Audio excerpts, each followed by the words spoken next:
We begin tonight with Santa Maria police arresting a dozen suspected gang members in a major operation targeting gang offenders. The sweep took place last night following a string of shootings last Friday that left one teen dead and several others injured. Law enforcement went to 50 different locations during the operation. The arrests include 9 adults and 3 minors. They were arrested for parole and probation violations, or they had warrants out for their arrests. We have a night like Friday night. We feel there's a need to put out extra patrols, extra units that aren't, the units that are on patrol are going to get called away to calls for service that we have to handle anyways. Investigators are still asking the public for any information about Friday night's shootings. The gang sweep and the increased patrols are putting some neighbors at ease. KCOY 12's Cory James talked with one longtime Santa Maria Valley resident who says the city still has a long way to go, though. Cory joins us now live with more. That's right, Scott. We spoke with a Santa Maria woman who has lived here for quite some time. We also spoke with a man who moved here from L.A. 10 years ago. Both were thrilled to know that law enforcement took to the streets to cut back on gang activity happening in the city. And they both say that they just hope that it's not going to be a one-time thing.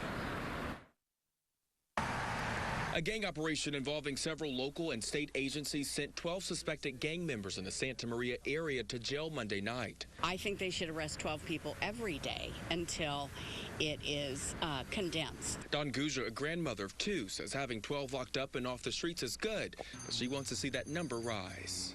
12, that sounds like a lot, but I think when you think about where it really is right now, it needs to be a daily thing, ongoing. It has another stings. Officials say Monday's compliance check focusing on gang offenders involved 9 adults and 3 juveniles.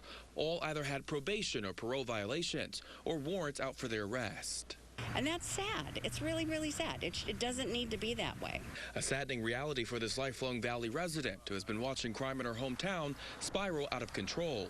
It's vacillated to the point where it's increased enormously, and the native people of Santa Maria are just up in arms about the whole thing. Neighborhoods like this one on Thornburg, where crime is noticeable, are glad to hear of Monday's operation. And though there are some who feel gang activity will always be present, no matter what is done to stop it, others feel the work being done now will do some good. They should bring out more. They should bring out more. Why do you say that? Because it's needed. Since you don't live in the neighborhood, you don't see it. And with Thanksgiving just a couple days away, neighbors and police are just hoping that the violence quiets down. Reporting live in Santa Maria, Cory James, KCOY 12 Central Coast News. Friday night's murder was the 10th in the city of Santa Maria this year, way up from past years. Cory, thank you.